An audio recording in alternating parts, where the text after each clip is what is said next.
Iyakan kung kailan o saan magaganap at kung sino-sino ang masasaktan, masusunugan at mawawala. Dasal at pagtutulungan ang tanging nating sandata para ito ay maiwasan. Pero sa kabila ng masasamang kaganapan, kasama natin ang City Watch na kung saan ay magiging kaagapay natin para maging safe ang ating buhay sa mga sakuna. Yung City Watch is a private na 911. No? So kung may emergency ka, dito ka lang sa amin tatawag. No?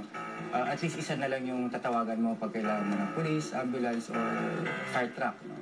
Tsaka ang kaibahan rin nito is pag may disaster, meron kaming sariling rescue team.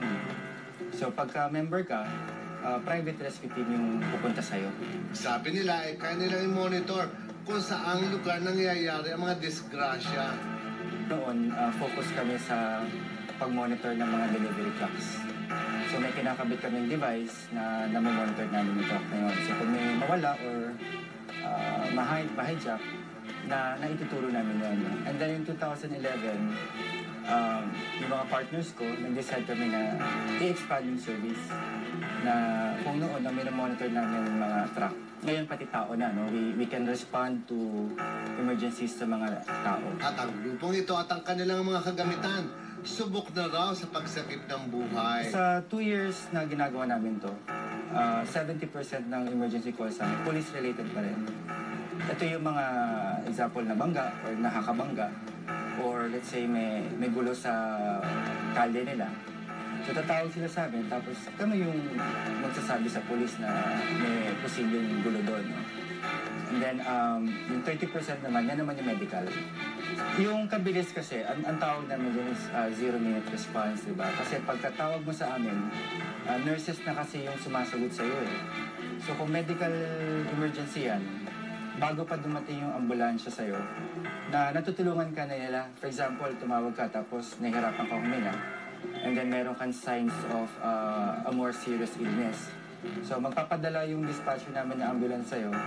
Pero habang papunta yung ambulansya sa'yo, natutulungan ka na ng nurses. No? So yung response time namin actually, kung titingnan mo, as soon as sagutin yung telepono mo, ay yung tawag mo, natutulungan ka na.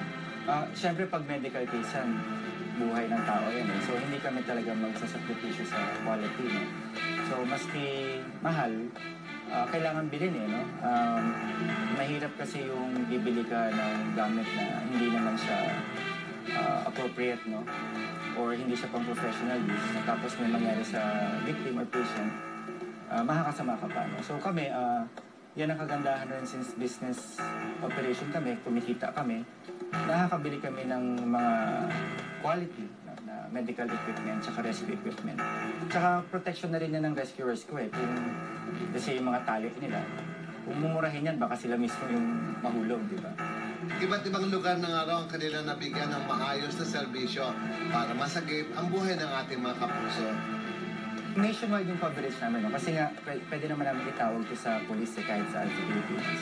So, for example, sa ibang probinsya ka ma-aksidente, tawag ka dito, and since may database kami nung lahat ng mga police stations, kami natatawag para sa'yo.